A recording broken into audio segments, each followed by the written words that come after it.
turning red lights on over here. So usually, talk to him tomorrow. Okay, so yesterday we learned that Goyim will not be Menasach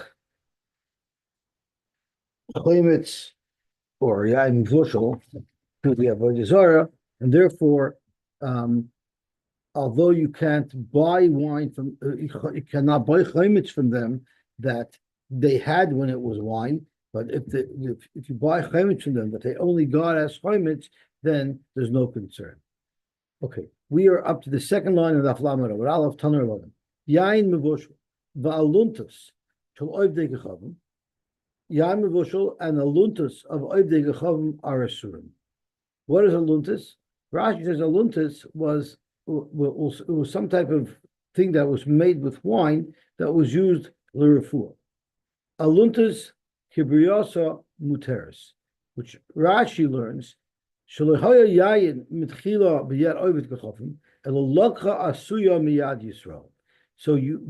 guy bought already made aluntus, which is a tavshel that has wine mixed into it. So since the guy never had raw wine that he could have used to be menasach, therefore it will be mutter kibriosa. But regular aluntus will be also because it's the guy who mixed the wine in, and the guy might have been menasach the wine before he mixed it into the aluntus. What is aluntus? Hidetanya gabe Shabbos. Aluntus is also discussed in relation to Hilchos Shabbos because it's something that's used l'refuah. I'm sorry. Hidetanya gabe Shabbos. Oishin anumlin ve'ein oishin aluntus. You're allowed to make a numlin on Shabbos, but you're not allowed to make aluntus on Shabbos. Ve'ezai hi anumlin ve'ezai hi aluntus. So what is the recipe for each one of these items? A numlin and a luntis. A numlin is yain udvash upalpalim. It's wine mixed with honey and peppers. That's allowed to be made because that's something that's made for drinking, just to drink as people enjoy drinking it. But a luntis is yain yoshan, older wine, aged wine, umayim tzlulin, and clear water. Rashi says shenishavu va'amdu b'chli yoma yamayim le'tzlulin. The water was drawn and then they let it sit, so any pieces in it or impurities will drop to the bottom, and then they slowly siphon off the top the water, which will be pure water. We have parsimon, and a parsimon, the avdi levei mesusa, that's made to heal people. It's used somewhat as a remedy, and there's a gzera mishum shlikas amimonim. You're not allowed to make. So you're not allowed to even take a refuah. Shlikas amimonim is actually usher because you're not allowed to grind on Shabbos. So you're not allowed to use anything that's related to refuah. Revolting. Rabbi and Rabbi Yosef, the Amri Tarvayu, Rabbi and Rabbi Yosef, who both agree that yain mozug ein boy mishum giloi. Giloi, the concern with giloi is that a snake might have drank from it, and therefore there might be venom inside. But if it's yain mozug, snakes are wine connoisseurs, and they're not going to drink diluted wine. So if it's diluted wine, you don't have to worry about giloi. She'ein nachash shoytzeh himenu. The nachash is a beser gash. He doesn't drink from yain mozug. Yain mevushel ein boy mishum nisach. And yain that's mevushel, there's no din of nisach on, and therefore we don't have to worry that it's also Avoda Zara, right? And we know people who have goyim in the house, they only keep yain mevushel in the house, and they don't keep yain that's not mevushel, because then if a guy touches it, where guys are, and it's also banah because he might have had in zin Avoda Zara. I always wondered, do you know that if you drink a cup of rattlesnake venom or black mamba venom, which is one of the strongest venoms in the world, nothing will happen to you? You do know that. Exactly. It's not poison, it's venom. Venom has to go into your blood. So I always struggled to understand, why is there a problem drinking wine from Giloi? Drinking venom is harmless. I'm thinking the terror must be is they are concerned that somebody might have a cut in his gums or a cut in his lips or something, and it might enter the bloodstream. Gesagt gemar weiter. Geboilu. Yain mevushel. Yesh by mishum giloi or ein by mishum giloi. What about yain mevushel? Are the snakes such connoisseurs of fine wine that they won't drink yain mevushel, and therefore we don't need to worry, or do we need to worry? Tashma. Hey, Rabbi Yaakov bar Idi. Rabbi Yaakov bar Idi said Eidos. Al yain mevushel she'ein by mishum giloi. That there's no problem of giloi. A snake won't drink that yain that's mevushel. Rabbi Yanai bar Yishmael chalash. Rabbi Yanai bar Yishmael was not feeling well. Ola gabei Rabbi Yishmael. Rabbi Shmuel ben Zirud came to him, V'Rabbanan and other Rabbanim, Lishiyulabe, to be Mevakar Choila. What do you do when you're Mevakar Choila somebody? Yosy become a boilu. They smoothed the learning and they asked the following shaila: Yain nevoshel yesh by mishum gilui or ein by mishum gilui. Do we need to worry about snakes drinking from wine that's nevoshel? Amru Rabbi Shmuel ben Zirud, Hachi Yomer Rabbi Shimon ben Lakish, mishum gaver rabba. This is what Rabbi Shimon ben Lakish said in the name of a gaver rabba, and we will, for now, pass on explaining what a gaver rabba is. Umani Rabbi Chia, and who is that? Rabbi Chia is a gaver rabba, and he said as follows: Yain mevushel ein boy mishum gilui. Yain mevushel does not have the concern of gilui. Amr lei nismoich. Can we rely on that? Can we actually drink yain mevushel that was left without a covering? Machvilei Rabbi Yanai bar Yishmael alive al tzavari. Rabbi Yanai bar Yishmael says, I'm so sure that you could paskin like this, that you're allowed to drink wine. That was Megillah, it's on my head. Anything that happens to you is on my neck, on my head. That's how confident he was. Shmuel v'Avleit, Shmuel and Avleit was the name of a guy who Shmuel was sitting with. Yosy, and he must have been a good guy, because look what happened. Aisu l'kameyu chamer mavashla. They brought wine that's mevushel, which we know there's no concern of nitzach, right? There's no concern of yain nesach on yain mevushel. But Moshe liyadei, Avleit said, I'm not going to touch the wine, because he didn't want to passel the wine for Shmuel. So you see, Avleit was a decent guy. He knew that if he's a guy and he touches the wine, it'll be a problem. So he pulled his hand back. He didn't want to touch the wine. Shmuel told the guy, you don't have to worry about it, you can touch it. So you don't have to worry. Avleit, you could touch this wine, no problem. Am said Rabbi Chia had a maidservant. She by mistake left overnight uncovered wine, but it was mevushel. The question is, there a problem of gilui? Also, the Rabbi Chia, Rabbi Chia said, we said, so there's no problem. Shamed Rabbi Barabba, the shamis of Rabbi Barabba, Igle lechamra miziga. He left wine overnight that was diluted. Amarle, so Rabbi told him, Amar yain mozuk ein lo b'shum gilui. Amar Papa, loy amaran. We didn't say this halacha that yain mozuk is a wine the snake wouldn't drink from. El de mozuk tuba. That if there's a lot of water mixed into the wine, it's quite diluted. Avol mozuk v'le mozuk, if it's only a little bit diluted, shasi, that a snake would drink from, and therefore you need to be concerned about yain nagula if it was not thoroughly diluted. Umozig v'loy mozig mishasi. Are you telling me that if it's mozig v'loy mozig, a snake would drink from it? If it's not fully diluted, are you telling me a snake would drink from it? There's such a concern. Rabbi bar Barafuna have a gazel barba. Rabbi Barafuna was traveling in a boat. And he had wine with him on the boat. He saw a snake. I don't know if it was on the boat or if it was approaching the boat, and it was rushing because it wanted to drink from that wine.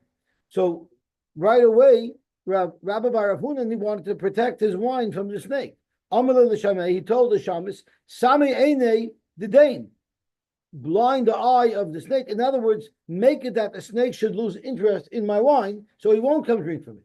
What did the shamis do? Shakil Kale Maya, he took just a little bit of wine. Rashi teaches a little bit of water. Kale Ma'at Mayim, he took just a little bit of water, hardly diluted. Shadabe, he put it into the wine. Visar Layachore, and the snake went away. So the problem is, you see that even a little bit of wine, even if it's not strongly diluted, the snake will lose interest. Zogt Gemara, this is how it works. Achaya, if it's pure undiluted wine, then Moser Nafshe. Then the snake will come even where there's humans around, and the snake knows he's in danger of getting killed, he'll still go for it. But Amaziga, once there's a little bit of water in it, Loy Moser Nafshe. But that doesn't mean he wouldn't drink it. If nobody was around, if you left it neglected, there's still a concern of Yain Nagula if it's mixed with water. But if somebody's around, he won't bother.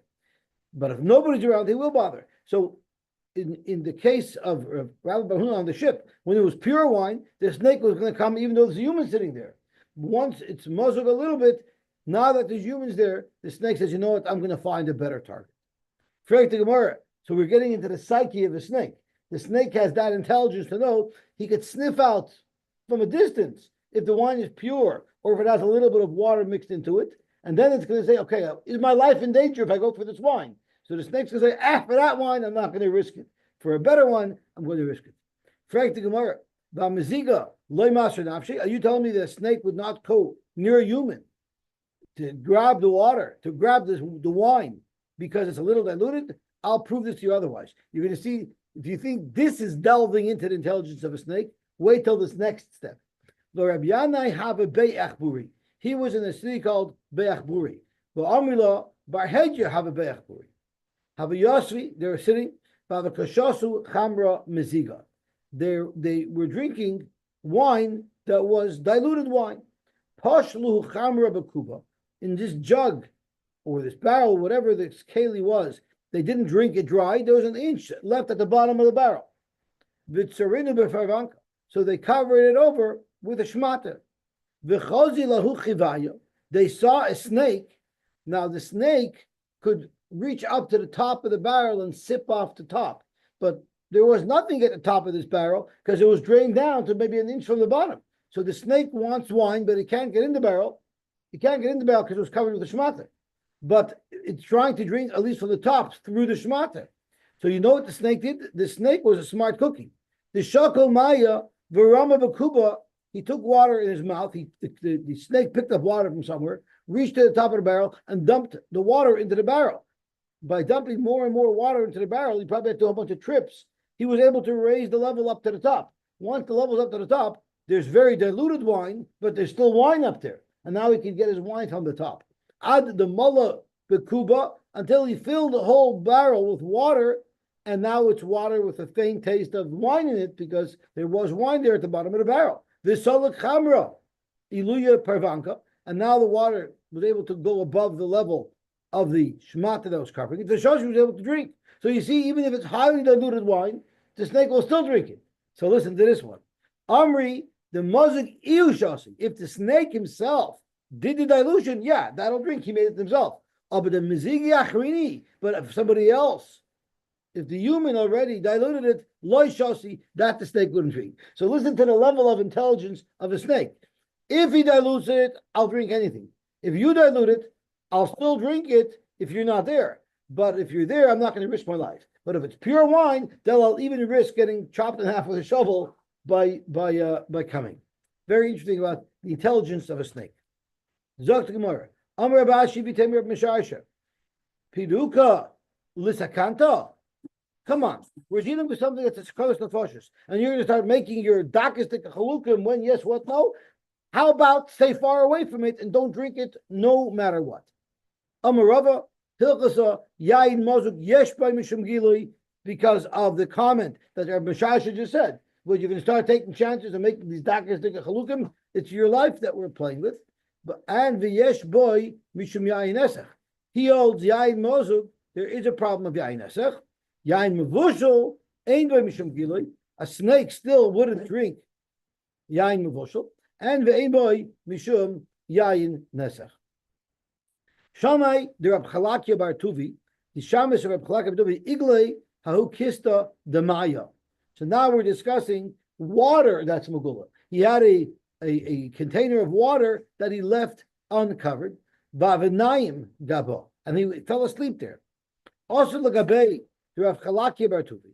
So he asked her, is this water going to be allowed? So Zog to Gemara, Amalei told him, Hari Omer, we said, Emas Yoshan Aleihin.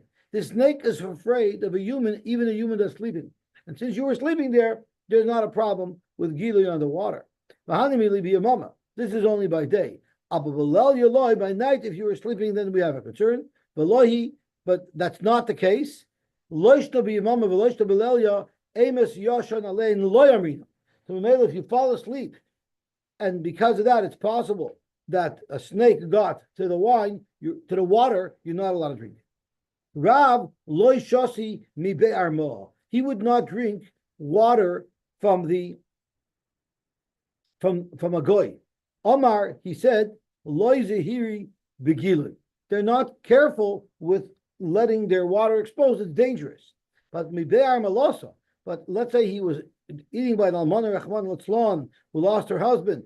So she doesn't know halacha, but she is somewhat familiar with the practices that her husband used to have, like not letting anything uncovered. So Omar, he said, since this husband, the husband of this woman, was very makbid on not letting water be megula, she stuck to that. Rashi says, Uminhaga the Gavra and the Kita Vasha. She has always gefeared all those years, so even though she doesn't know the halacha, she's going to stick to being very careful with leaving her water uncovered. Shmuel lo shasi maya miber malasa. Shmuel is exactly the opposite. He wouldn't drink water from the house of an almana. Amar, he said, less la amos of the Gavra. She's not afraid of her husband because she doesn't have a husband anymore, and she won't be so makbid, and she won't cover it. But by a guy, he would drink. Shosi. Why? Even though they're not makbid on giluy of water, amina krusa miyakapti. They are makbid on sanitary and hygienic conditions, and they're also going to keep their items covered. So dirt and other things shouldn't fall in it. They might not be worried about poison, but they might be worried about some other dirt that could fall to it. Zok ikudami amarav loy ikudami rav loy shasi mayi mibe'armo avu mibe'armo shasi. Shmuel Shosimaya loy be'armo loy be'ar melosa. Okay.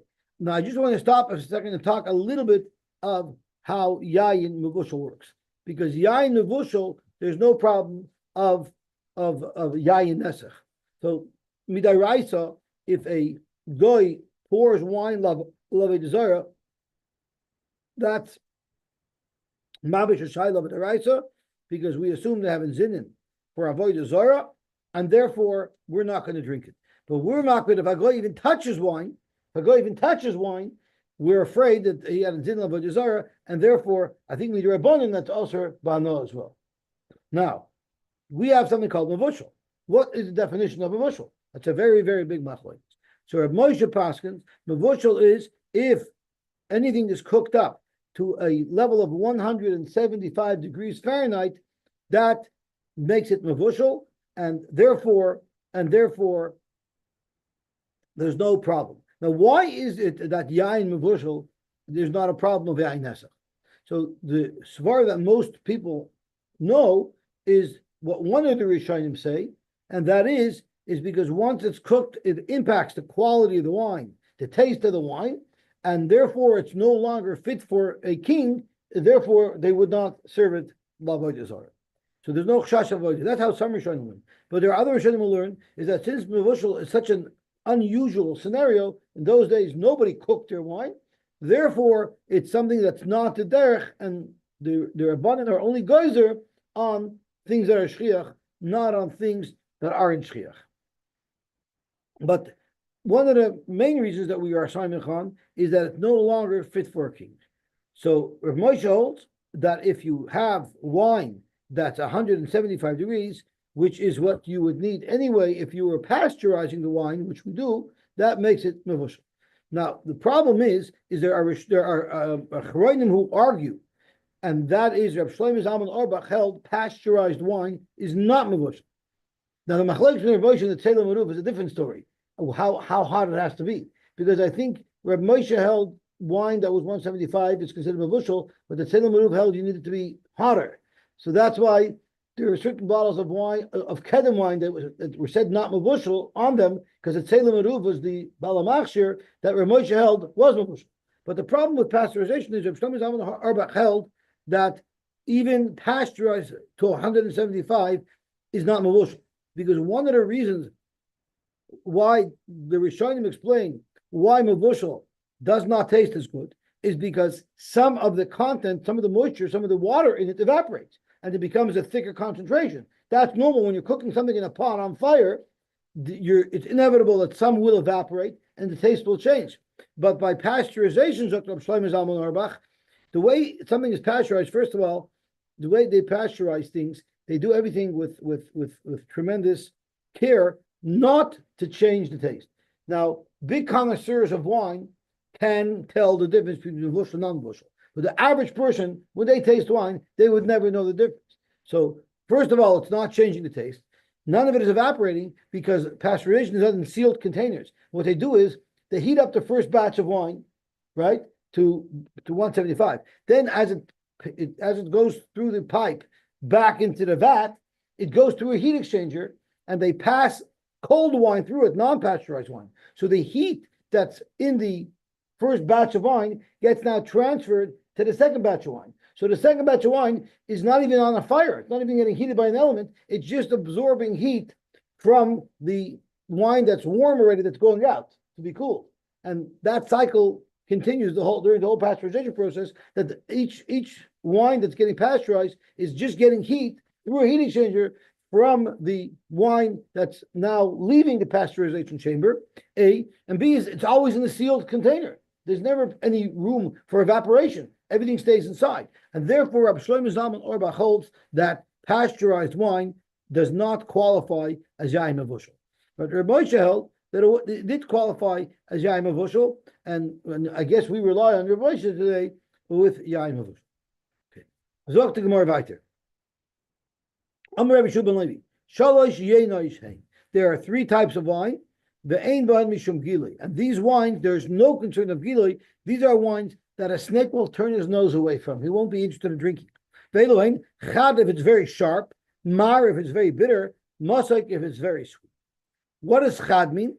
Chad is tila charifa, which Rashi says they mixed into it some type of sharp pepper. Rashi says min yain chazak ve'in taimai toiv. Umasoik, it doesn't have a nice sweet taste. It tastes like vinegar. Since it's so strong, a nachash would not be interested in drinking it. So that is the chad type. The Mitzuri Ziki, because it's very bitter. Actually, mevakeya noidus mecheska. It's such a sharp wine that it actually pops jugs that you keep it in. It's so sharp that it damages the jugs that you keep it in. Mar, it's like when you store acid, you have to store it in special containers that are resistant to acid. Mar, what is mar? That's yarnica. Yarnica Rashi is ra'umar. It's not gishmak. It's bitter. I call that dry wine. Mosuk, sweet, is called chulya. Rashi's chulya is mosuk machmas hashemesh. I guess the sun on the grapes sweeten it. If it's too sweet, it's never good. Rab Chama Masni Le'iluya, he holds the way we describe these three wines is that they're degraded, they're not good, and that's why a snake wouldn't want them. Rab Chama says no, they're very good. Forget, they're upgraded wines. Chad is Chamar Upar Palam. That's wine with peppers. It's flavored with peppers. That's an upgrade to the wine. But still, snakes wouldn't drink it. But not because it's worse than regular wine. Mar is referring to afsintin, which is Rashi says ushlinga belaz. I assume that's like dry wine. And mosuk is meibarg. What does meibarg mean? Mashke meshubach. It's a wonderful upgraded type of drink. Barg loshen pras meshubach. It's an upgraded better type of wine. Even though it's a better type of wine, it's something that a snake wouldn't be interested in drinking. Amabshir melokish. Karyana is also a type of drink, which Rashi says it's wine that's very sweet. So the halach of karyana is ein boy mishum giloi. There's no concern of giloi. A snake wouldn't drink from it. My karina amabo chamer chalya. It's very sweet. The asa me asya. It comes from Asya. Okay, this is a place where they made sweet wine. Amarava uvim kaimai, but in Asia where this wine is made, yesh ba b'sham gilui. You know why? My time of chamar medinahu. Now chamar medina doesn't mean it's a beverage of the city, and that's why you can make kiddush on it. Chamar medina means since the snakes in that neighborhood, this is the wine that they're used to. Even though other snakes wouldn't drink this wine, snakes from this neighborhood will drink this wine. So it seems like snakes were highly intelligent, and they actually knew what wine, if it's mazuk, who was mazuk. They're pretty good. Amarava, hi chamer da akrim. Akrim means it's starting to turn bad. It's starting to turn into vinegar. Atlas yoimi, for the first 3 days, where it's in its transition stage between wine and vinegar, yesh mishum gilui, there we're still concerned of gilui, meaning a snake might take a sip from it. And mishum yaines, it still has a status of wine, and we need to be concerned that the guy poured it la avoda zara. But mikan veilach, once it's already turning bad for 3 days, by then it's sort of transitioned already into chaymet, and therefore ein boy mishum giloi ve'ein boy mishum yaines. The Naidoi say, I feel about to close a yoimi, even after 3 days, chayshina mishum giloi, we're still concerned. My time of zimnin mikri shasi. Sometimes the snake is desperate; he can't find anything else to drink, and the snake will settle for this type of wine. Tadarabban, yain toises, which is wine before it's fermented. I guess I'd call that grape juice. Ein boy mishum giloi. There's no concern of giloi. The kama tisisasoi. How long does it take till the grape juice starts to ferment? Gimel yomim. It takes 3 days. Hashachalayim ein boy mishum giloi. Shachalayim is cress that's ground up in a keli, and it's either mixed with water or with wine. But since there's cress there, the nechashim will not be interested in drinking it. Uvnei goyla nohagu b'niser. The bnei goyla were makbid on gilo even for that. V'lo yamaran elo the less buchala. That's only if there's no chometz in it. Avol is buchala, if there's chometz already is like a snake repellent. Chala migri buhu. Rashi migri means a chometz miskara v'nilcham b'chikon shel nechashim. It really hurts their throat, and therefore vein choisim b'mimenu. People use vinegar to get rid of pests too. They don't like vinegar. Kuta chabavli. Kuta chabavli was a dish that was made with vinegar, with flour. So it was pretty sharp. Had some wine. It was pretty sharp. Kuta chabavli, and people they used it to dip their bread into. So ein by mishum giloi, there's no problem with giloi. Again, the snakes won't drink it. Uvnei goylo nagaba iser. Amar Rabanashi isbei nikuri chayshina. If you see fang marks, it looks like somebody, an animal was there, then you do have to be worried. So stamazol, you don't have to be worried that a snake would drink from it. But if there's impressions of a fang, it looks like something was there, then you should be concerned. Amar Chibar Ashi Amar Shmuel, May tif tif, ein by mishum gilui. The halach is, let's say you have a barrel and there's a little leak in the barrel and it's dripping out of it onto a plate that they put underneath it. So you put this container into a plate to catch the drip. Anything from that drip, you're allowed to drink, because a snake will be afraid because the noise tif, that noise as it drops down will scare the snake away. Amar Bashi v'hu da'avid tif lahade tif. That's only if it's a non-stop drip. But if it's drip and then it waits 10 seconds and then drips again, it's a very slow drip. Then in between drips, the snake might come and drink. But if it's a steady drip, the snake won't come and drink. Amar Chibar Ashi Amar Shmuel Pi'i te'ena. When you look at a fig that we have by the store, the place where it connects to the tree, you could see it's open a little bit. It's not like an apple where you have a little stem on the apple, so the opening is plugged. The fig is unique that when you pull it off the tree, it's actually, there's a little opening into the actual juice of the peri, so there's no problem with gilui, even though it's accessible a little bit. Come on, ki aitan the Tanya Abeliezer you're allowed to eat the novim uteinim belayla where you cannot check for anything. And you're not choshish. Shomer pesayim means Hashem takes care of a pesi, but that applies to anything that is the norm to do. Like you're allowed to fly in an airplane. Anything that's the norm to do, you're allowed to do, even though there could be some danger. Rabbi Moshe in the 60s, you applied Shomer pesayim Hashem to smoking, but as smoking as people became aware of how bad smoking was, the tshuva of Moshe in the 70s already said it's not so posh that you're allowed to smoke. Because the moment something is no longer commonplace, then it loses its protection of Shomer P'sai. Amar B'Safra, Mishum Rabbi Yeshua. Like there's many professions that have some level of danger. Being a firefighter, police officer, any normal service that's a normal parnasa that people do. I work with high voltage, right? I work with gas. All those things, if it's the norm for people to do and it's a profession that's needed for the world, you have the Shemir of Shomer P'sai Hashem. Amar B'Safra Mishum Yeshua D'Rema. Yeshua from the south. Shloisha mine eres hey. There's 3 types of poison in snakes. Shel bacher, a young snake has a very viscous type of venom. It's thick. Shekeya, it'll sink to the bottom of the barrel. Shel bainini, average snake is mifafeya. It floats a little bit. It sinks a little bit. It stays in suspension. Shel zokin, if it's the venom of an older snake, it's going to be very, very light. Soft, it'll float to the top. Frankly, more remember the kama the cautious kochish chele. Are you telling me the older a snake gets, the weaker his venom gets? Well, Tanya, we learned shloisha kolzman shemaskinin. 3 types of things. The older they get, gevura mitoisus ben. They become even stronger. So if anything, the venom should be even stronger when they're older. Eloin dag nochash v'chazir.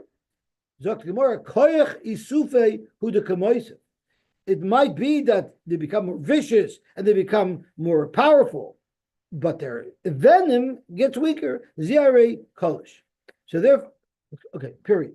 It's very interesting to note that it's much more dangerous to get a bite from a baby rattlesnake than it is to get a bite from a fully grown rattlesnake. And the reason why is because the rattlesnake doesn't just give away all its venom. It only gives what's needed to protect itself from that threat. But it wants to control its venom because it might need it for the next attacker. The young snakes are not able to control the release of venom. So when they bite, all of their venom gets released. So therefore, a victim will receive a much bigger injection of venom if the person is bitten by a younger snake. Okay. Unfortunately, I learned a lot about snakes. They interest me. But Baruch Hashem, I never had a snake bite.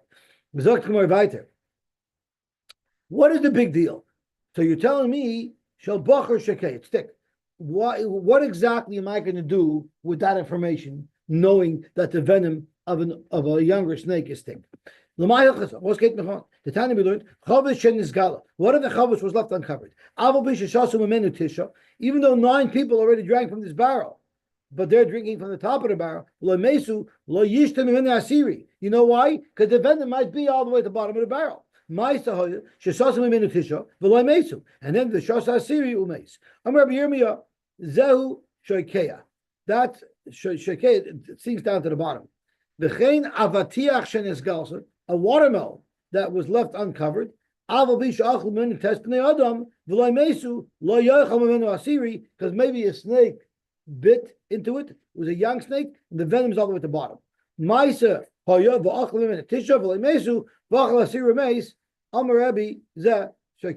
So that's why you need to know that it's possible that there's a thicker venom that'll sink to the bottom. Water that was left uncovered. Don't dump them out of the Shusharabim. Somebody might step in them and he might have a cut on his foot and the venom will go to him. To keep the dust down, they would pour water on the earthen floor to keep the dust. Don't do that. It's too dangerous. Don't even use it to make cement because once again, you can cut yourself there.